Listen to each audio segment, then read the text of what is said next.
Ladies and gentlemen, Rick Baker.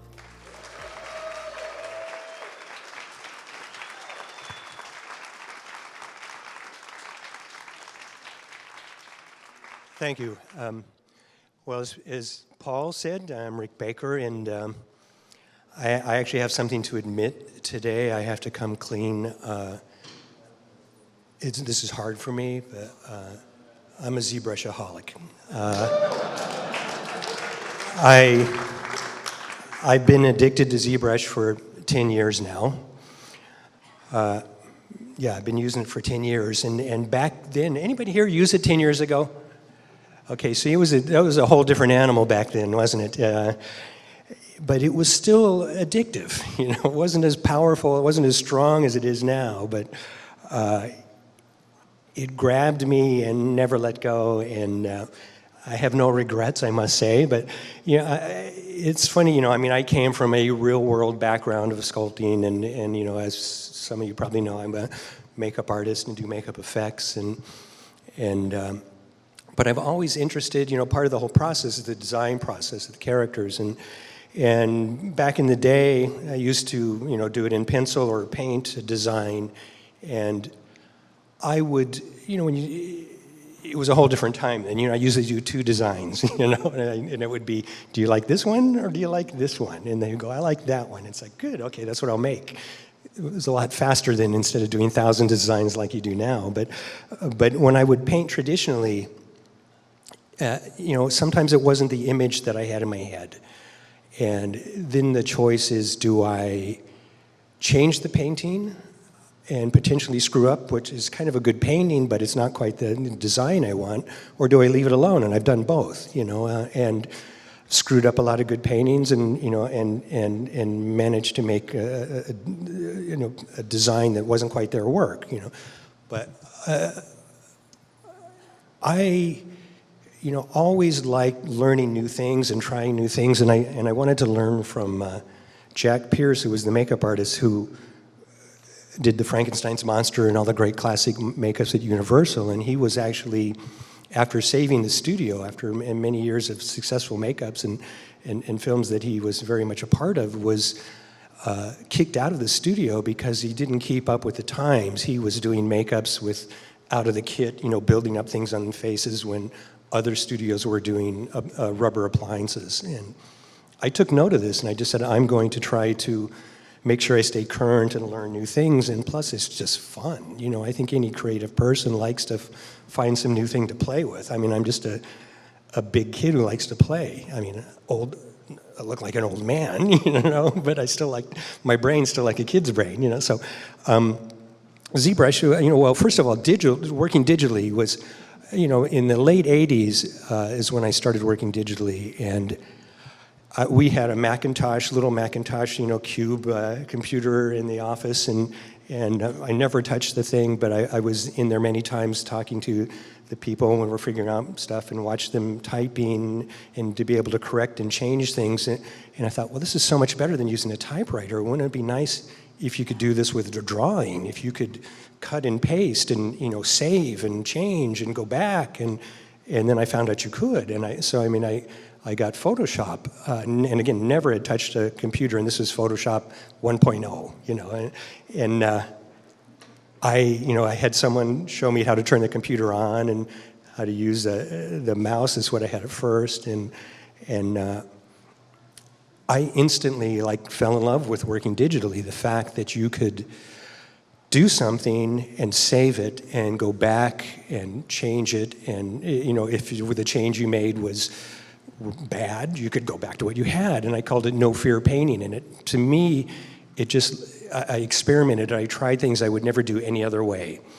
And I became fascinated with this. So then I thought, wouldn't it be great to be able to sculpt digitally? Because the design work that I was doing in Photoshop, you know, I mean, I used to, again, if anybody saw the making of Thriller, you know, I had a picture of Michael Jackson that was a color Xerox off the cover of a Rolling Stone magazine, and I put a piece of acetate over it and painted a change of the transformation that I wanted to do. Then I put another piece of acetate and painted the next stage, and I had these basically layers. And Photoshop didn't even have layers back in the day when I first started using it, and then it came out with layers, which I was very fond of. But I thought, I want to sculpt, because it's a one side of the design, it's the front view or the side view. And I started working over photographs because as a person who's doing a practical makeup thing, you have the limitations of the face underneath. If you just do a drawing, you can draw anything you want, but then you can't necessarily translate that to the real world with a limitation. So anyways, so I looked into digital modeling, and I ended up getting Lightwave back in the day. I bought an Amiga computer, which had this video toaster, which I also had a lot of fun playing with, and got Lightwave, and was point and polygon modeling, and I just went, this sucks. This is not. I totally enjoyed playing with Lightwave, and I had a lot of fun, and I did like a logo for my shop with a ripply noise distortion and some stuff. And I went, this is cool, but I can't make anything organic, and it's so foreign to the way I work. The way I work is, I put some clay on, I take some clay off, I put some clay on, I take clay off, and then ZBrush came along. And the way this happened is I actually was at a party at a friend's house and was talking to this nice man who I later found out was a ZBrush pusher. This French guy named Jaime, and he's spelled like Jamie. Anyways, I'm talking to Jaime, and he asked me, what do you do for a living? And I go, I'm a makeup artist, and I like to sculpt and paint and do things like that. And he goes, well, I'm part of this company called ZBrush, and I'd heard the name before, and he was telling me about it, and I said, well, that sounds interesting. And he goes, well, you can try it for free, and that's how they get you hooked, It's like all those pushers the same way, Here, this one's for free, But you gotta say, ZBrush is so cool. You buy it and you can upgrade for the rest of your life. I love that. But again, I gotta say, it wasn't love at first sight, because I stubbornly said, I've been using Photoshop for a bunch of years. I've been using After Effects. I played with all these different programs. I should be able to figure this out, because I'm not a big manual reader. I'm not a good reader as it is. I don't do math. I don't read. So I said, I'll figure it out. And I go, oh, look, it's got layers. And so I put something on a layer, and it's got, where the hell is it? And it's like, what are these tools? I don't understand. And it was like, I tried to figure out, and I went, okay, I'm going to have to get a manual for this. And at that time, you had to join the forum, ZBrush Central, and download this user's guide. And I didn't want to join a forum. I'm not a big club joiner, so I signed up, and it says you got to make a screen name, and I didn't even have an email account at the time. I actually didn't create an email account because I didn't even read my mail as it is, and who wants somebody sending me mail? I don't usually have a phone because I don't want people calling me. They bug me, I like to work and do things, But anyway, so I got it, got ZBrush, downloaded this thing, did a tutorial on how to make a face. And then as soon as I figured that out, it was then it was nonstop. It was I love this. It's like sculpting. You add, you subtract, but it's better than sculpting in the real world in that you can, I had things that were totally textured with pores and everything, but I wanted the face longer, and you can just grab it and go like this, and it's longer, Same thing working digitally. When you're doing a painting in the real world and you want it more contrasty, that means you paint the lights lighter, the darks darker. You basically do the whole painting again. When I started working digitally, it's I want this more contrasty. It's there you go, done. It's so I took to it, but I had a lot of questions. The first thing I did was a Frankenstein, and it wasn't really very good, but I said, I created this screen name Monster Maker because I knew I'd remember that because I've been calling myself Rick Baker Monster Maker since I was 10, and so I thought, well, I'll post this on ZBrush Central, and maybe if somebody likes it, they'll answer some of my questions, because at that time, the user's guide, there were a lot of unanswered things in it. So I posted this thing, and people were kind of flipping out, and what was great for me was I didn't have the baggage of being Rick Baker, I always feel if my name's on something, it has to be a certain quality. And this was Monster Maker, and this thing was kind of shitty, you know, but they don't know it's me, so I can post it, you know. So anyways, posted this thing on the forum, kind of got hooked on the being anonymous and being able to post work, you know, just anything I did. And, you know, for a while I was posting stuff every day, you know. I mean, it was, you know, my wife hates Jaime, actually. Where's Jaime? Is he in here? Hates Jaime because she calls herself a ZBrush widow, you know. She, because I got the thing, and then as soon as I got it and I got it to work, I was in the other room with the computer on, and you know, she never saw me again, you know. And that's where I got these big eye bags too, you know. I mean, just staying up all night on this thing. And but anyways, it's just a great tool, and it's another way. It was another way for me to design a character for film, and to just have it in 3 dimensions, to be able to look at it all the way around, and to render it. I mean, in the old days, you know, 10 years ago when I started, the rendering wasn't so hot in ZBrush, but it still was, you know, cool that you could do what you could do with it. And I've watched it grow, and I've watched it change, and you know, unlike most things, I kind of hate when they update programs and they move things around, and it's like, this is a tool I always use and I can't find it. It used to be right there, God damn it. You know, that always pisses me off, you know, but when ZBrush changes, I always like it because it's got, you know, new cool tools that you can try new things with, and it's always fun, you know. And so after I worked with ZBrush for a year, I decided on the anniversary of my 1 year, I would do another Frankenstein, and this time actually do a good one. So I did our Frankenstein's monster that I posted a year after the date I started doing it. And at that point, I think people knew who I was, so it had to be of a certain quality. And, but, you know, I'm funny. I don't know if anybody else is like this, but I mean, because I do so many different creative things, and it's so much a part of who I am. I mean, I always feel that if I don't do something creative during the day, I've kind of wasted the day. And I go on runs. I'll like, a new version of ZBrush comes out, I'll start playing with it, and I find out that it's been like, I'm working for 3 months straight playing with ZBrush, you know, and that's all I'm doing, you know. And then I'll go, okay, you know what, I think I want to sculpt something now, so I'll do a real world sculpture. And it's funny to move from the digital realm into the real world again. I really think working digitally helped me, like I said, try things and do things I would never do in any other, try in a traditional way. But it's also really hard when you go back to traditional after doing that stuff, and when you're doing traditional work with a digital mentality. I mean, I would do a painting, you know, working on painting, and I go, I think I'm going to make that sky a different color, you know. So I just get some paint, and I put it on there, and I go, oh man, it looks horrible, you know. And it's like, I want to revert, you know. I'll try. It used to be, you know, before I worked digitally, I would really think about the changes before I would do them, and be more serious about it. Now I would just like, you know, with the digital mentality, and just try it. And I go, oh shit, I just totally screwed this up, and there's no revert button. I wish somebody. Maybe we should talk to Ofer about that. Ofer, who wrote ZBrush. First of all, I love this man. You know,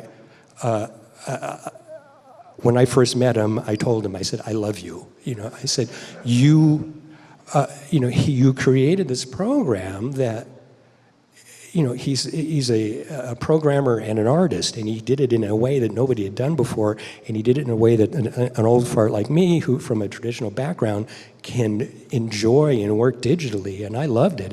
And one of the first things when I said to Jaime too, and this again was when ZBrush was in its infancy, I said, do you have stock in your company? Because I can't see this not being really well. If you have stock, I want to buy it. You know. So, and ZBrush is like taken off, and it's funny. I know it initially because it wasn't like any other 3D program. A lot of the people who used other 3D programs were kind of resistant to it at first, but I think now I don't think anybody can live without ZBrush, and I just think it's an amazing tool, and I so love working with it, and I always look forward to my ZBrush time. Right now, I got to say, and one of the reasons I'm kind of like going fast today with this talk is that, you know, Halloween's coming up, and Halloween's my holiday, and this is the first year in a long time. Both of my daughters are going to be home, so I'm doing 5 elaborate appliance makeups, and I've been working my butt off in the practical real world stuff again. So I actually haven't touched ZBrush in a couple of months now, and I'm kind of, I went through the withdrawal period, and now I'm kind of clean, but I know it's going to come back. You just can't stop using it. So I think my time's about up, huh, Paul? I mean, and is there stuff I should be covering that I haven't? I'm just kind of rambling on here. Good ramble, okay.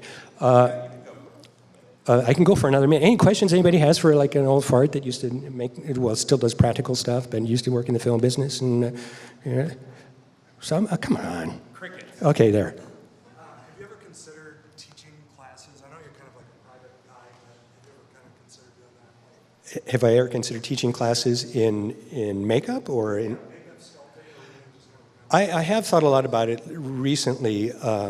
I would like to try to kind of give back. I've trained a lot of my competitors, basically. I heard people used to work for me, but and I actually was asked to teach a ZBrush class, as a matter of fact, at a makeup school, which I was considering doing.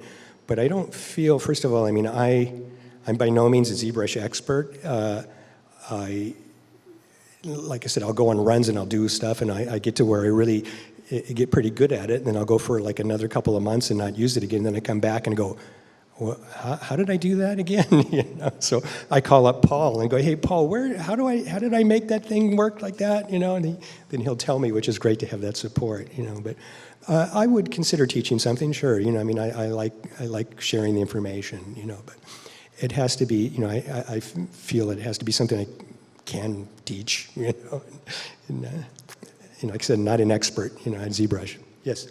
How has ZBrush changed the character of your shape language in your sculpture? The character of my shape language, ooh. I'm not sure what that is, but... I don't know either. Okay, good. Well, it's changed it a lot. Yeah.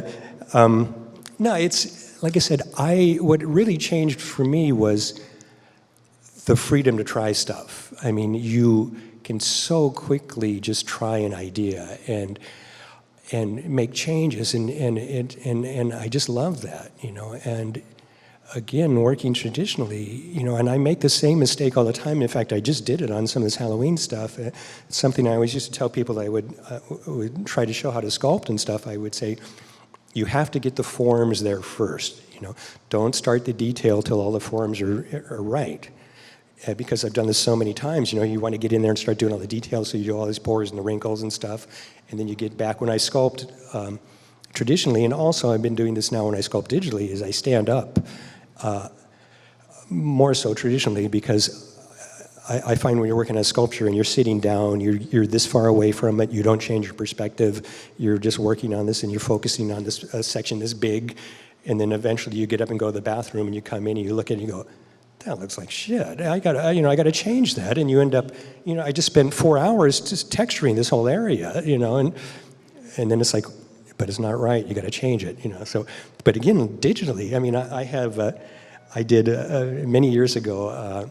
And this was back in the Projection Master days when it was ZBrush, when it used to be you couldn't do all the fine detail, and you had to go into Projection Master, you had to drop the tool, and you had to do this stuff, and then you open it back up. It wasn't quite as good as it was in Projection Master, but you have all those pores and stuff. And I did this digital sculpture of my dad, and I posted online the alphas that I made to do these wrinkles and stuff.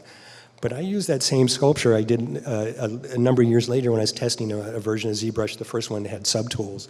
I did this Popeye character, and it was actually started with the digital sculpture of my dad.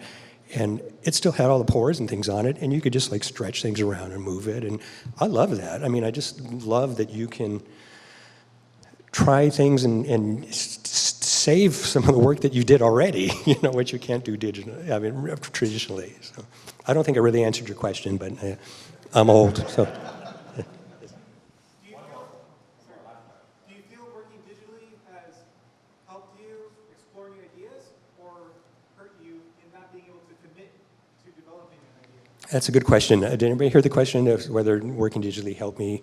I don't know what the hell question was. I'm just going to say what I want anyways. Yeah, it has. I mean, what it definitely is helped me design-wise in like I said, trying different things. I like that part of it.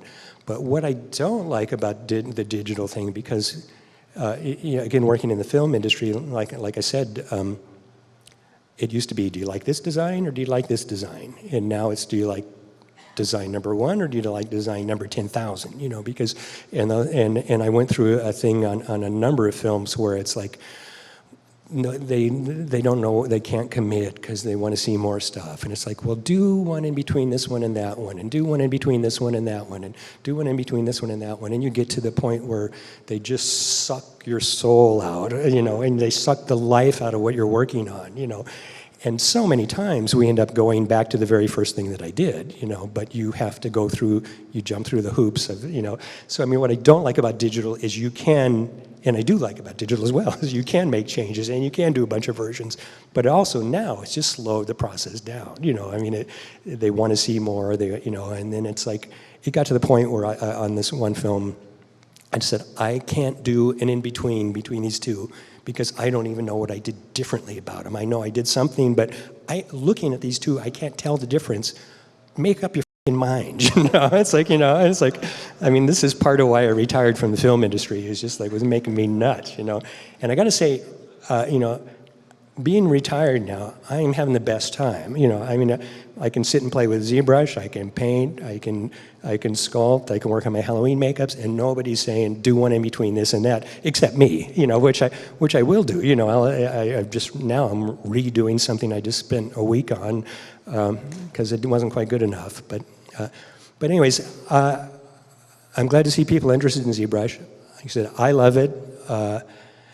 I think Ophir's a genius, and you know, I was glad to see him get that Technical Achievement Award. I think they should give him more than that. He's the revolutionized the way digital sculpting is done, and he made a program that an Ophir like me can play with and enjoy and come into this digital realm, and I'll forever be grateful for that. So anyways, thank you very much. Thank you. Thank you, sir. Thank you, guys. Rick Baker.